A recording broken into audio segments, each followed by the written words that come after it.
10, 9, 8. At first, the ground begins to tremble, and a billowing cloud of smoke and fire erupts, 0. and a majestic rocket takes off towards the vast expanse of our skies. It's a thrilling experience to watch a rocket take off, no matter how many times you have seen it before. You're listening to a podcast series that traces India's space journey. We began this series by tracing the stories surrounding Dr. Vikram Sarabhai, the father of India's space program, and how he got together a small team to launch sounding rockets from a fishing hamlet in Kerala. We also shared stories about how television shows like The Jungle Book and The Ramayana became household names. We also shared stories about how Professor Abdul Kalam helped India launch its own satellite launch vehicles. In this episode, we make a small detour away from the history and stories of the space journey towards a little bit of science about what happens at a rocket launching pad, how a satellite reaches the orbit of another planet, and much more. Hi, this is Sangeeta, the host of this podcast channel, What's New Today? And joining me in this episode to chat about all these interesting topics is... My name is Anina and I am 9 years old. I study in 4th grade in Venture Academy, India, Bangalore. And I like to play badminton, football and read books. Wow. So are you also fond of reading books about space, rockets? Yes, I have slab books and like a lot of books about them. One of them is Vikram Sarabhai's book. You read a book about Vikram Sarabhai? Yes. Wow. What did the book tell you? It told me like when he was really young, he started to be really fond of science. Even Rabindranath Tagore told that his father that he would be a great man one day.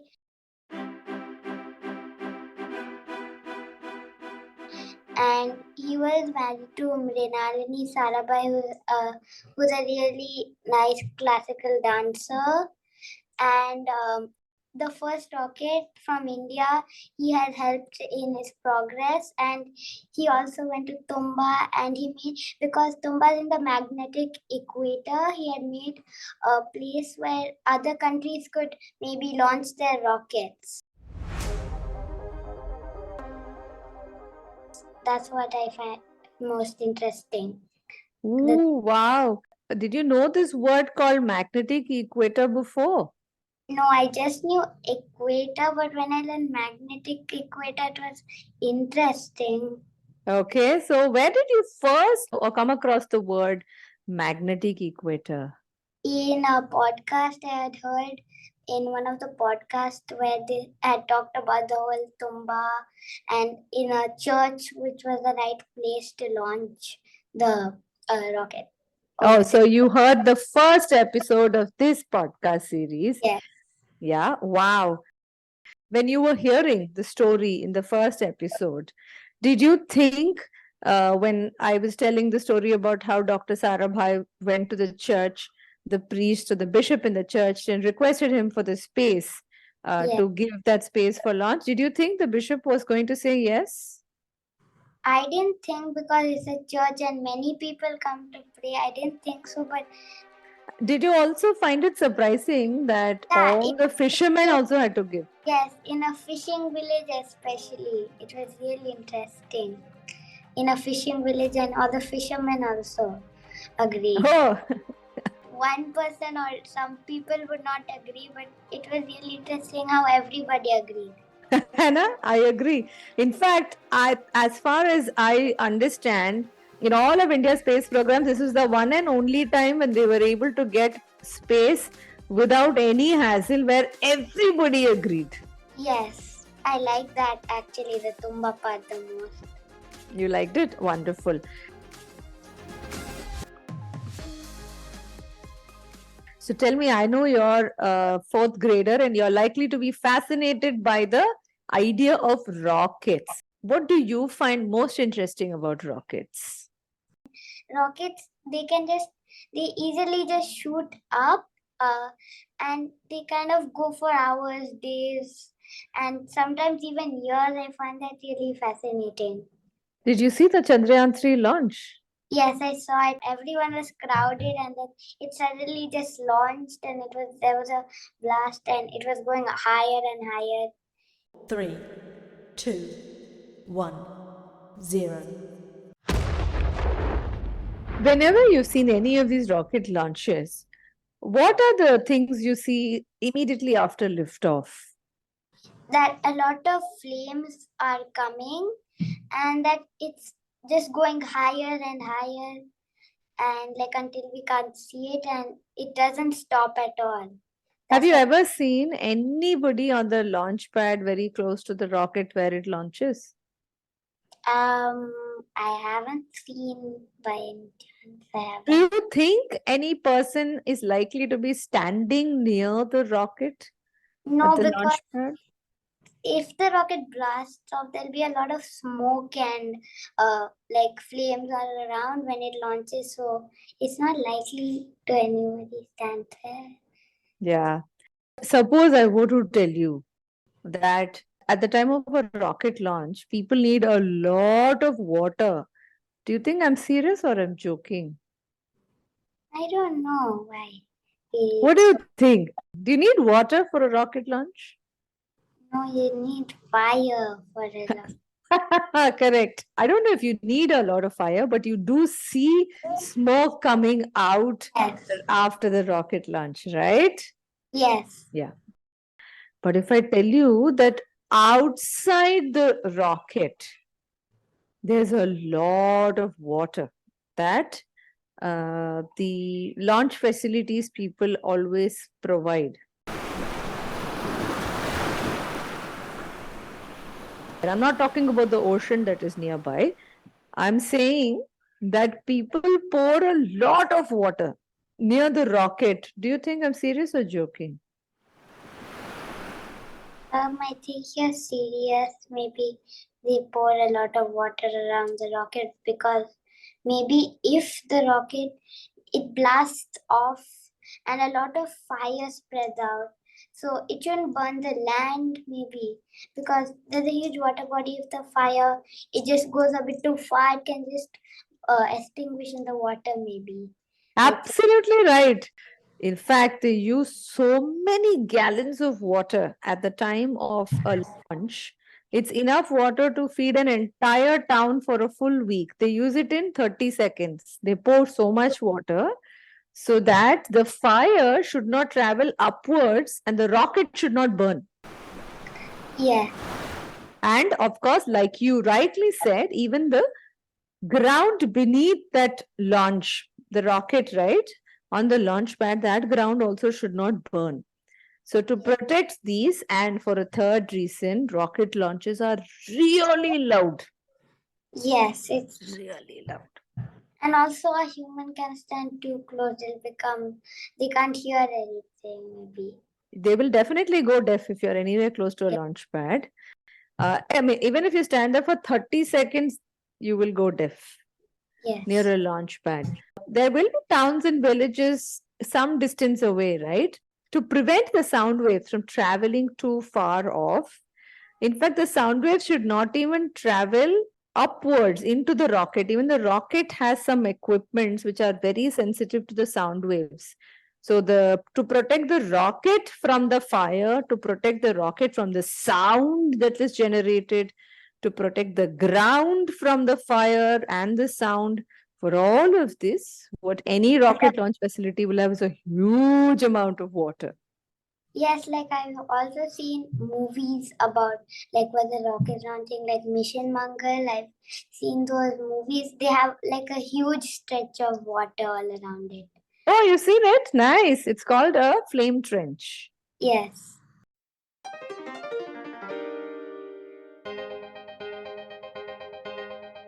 India has sent, as part of its space journey, about 9 years ago, we sent, no, 10 years ago, we sent a probe to Mars. It was called the Mangalyaan. So the Mission Yeah. Mangal movie that you were talking about was about that, right? Our probe that we sent, there was an orbiter. So it was orbiting around Mars and it orbited for more than 7-8 years. In all of those 7-8 years that it orbited, do you think it took a single photograph of an alien? No, in the movie there were just pictures of the land of Mars. What do you think? I'm asking you. Do you think if the orbiter had taken photographs of aliens, their houses or schools or office buildings, do you think we would have heard about it?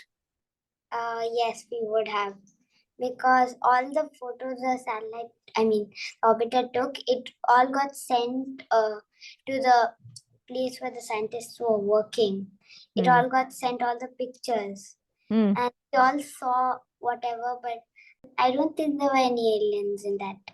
Do you think if there had been any aliens in those pictures, that the scientists have not released it for general population like you and me? Maybe they've kept it a secret. Do you think that's a possibility? So they would have obviously sent it if there were any aliens, because everyone's so interested to know the truth. Oh, so the scientists would have liked for everyone to know the truth. So they would have shared.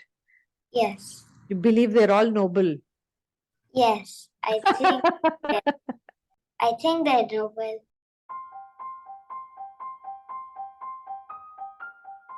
Quick questions. Let's just talk about this story of Mangalyaan, right? India was the first country to be able to send an orbiter to Mars and succeeded in the first attempt itself. Yes. While Mhm. other countries, they took a lot of time to just complete it, like some 2-3 times they failed, but they all went, but they failed. But India, in its first attempt, it got to the Mars. Wow, very proud, right? Yes. Now, how long do you think it takes for an orbiter that leaves Sriharikota to reach Mars's orbit and keep going around Mars? How many days do you think it takes for it to travel? Days, months, years, whatever you think. I think it'll take like maybe 19 months or something, 19 months. How did you come up with a prime number like that? because it'll take a lot of time. Because I like the number you came up with. All right, in reality, I think it took about 10 months.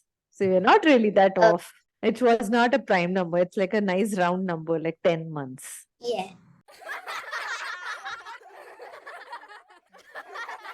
It left Sriharikota in November of 2013. It reached Mars's orbit in September of 2014. So it took about 10 months.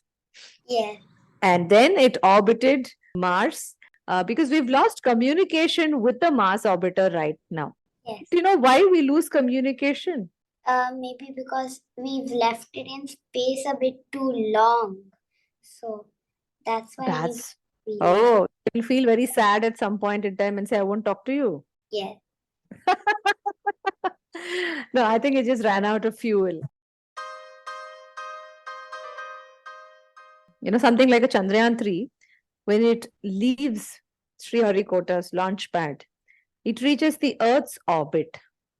Yes. Does it directly go straight up to the moon, or is there anything else it Actually, does? I've seen it went like this and it just turned a bit. So it turned aside a bit, kind of. Okay, and then? And then I saw it turn aside, but then the next part it was just flying straight. Okay, so what really happens in most of these missions is they don't just go like in a straight line.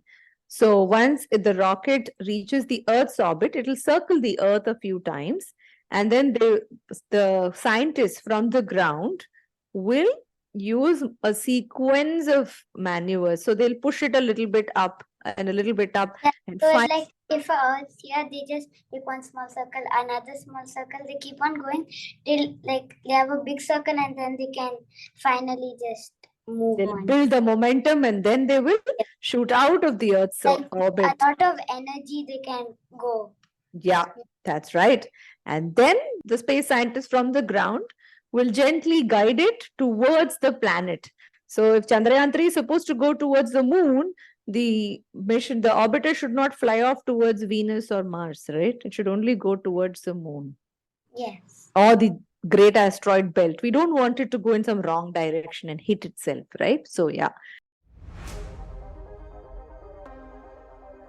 So last question for you.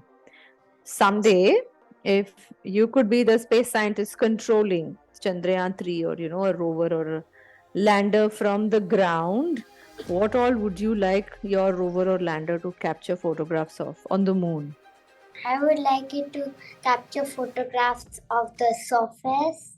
The moon has a lot of craters.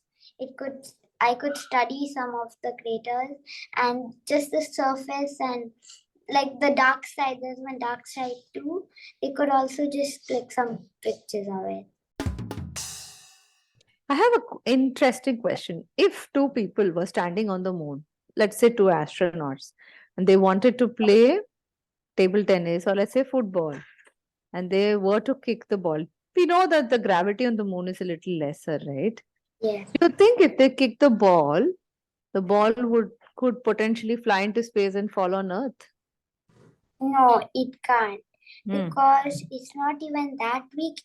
It'll go high, but it'll again fall down. Oh, so Because it'll fall on the moon surface only. yes, like if you jump in the moon, you'll go like you're jumping on a trampoline, but you'll again land back on the surface. Oh, so there's no way for somebody to kick. Table tennis also, then the ball would, if they hit it a bit, it would bounce, but it'll again come back. But not on the table tennis, not on the table, but maybe somewhere else, but it will come back. Yeah, I'm sure it will come back. I was just curious if there's a way for our astronauts to throw, play throw that ball and, for one of us on Earth to catch it. It Not- won't be possible. It won't be possible. Wonderful. Okay. We're kind of done with our recording. Is there anything else that you read about that you wanted to share with me? Yes, I wanted to tell you that also Vikram Sarabhai and Abdul Kalam, Vikram Sarabhai was his mentor. The difference was Abdul Kalam always wanted to fly, and Vikram Sarabhai, he wanted to study science and space. So I think that's the difference, maybe. Wow. Have you ever seen a photograph of Abdul Kalam or Vikram Sarabhai? Yes, I've seen both, but they're all black and white. You could potentially see Abdul Kalam's videos on Yes. YouTube. They'll all be in color. Shots and those stuff. Yeah.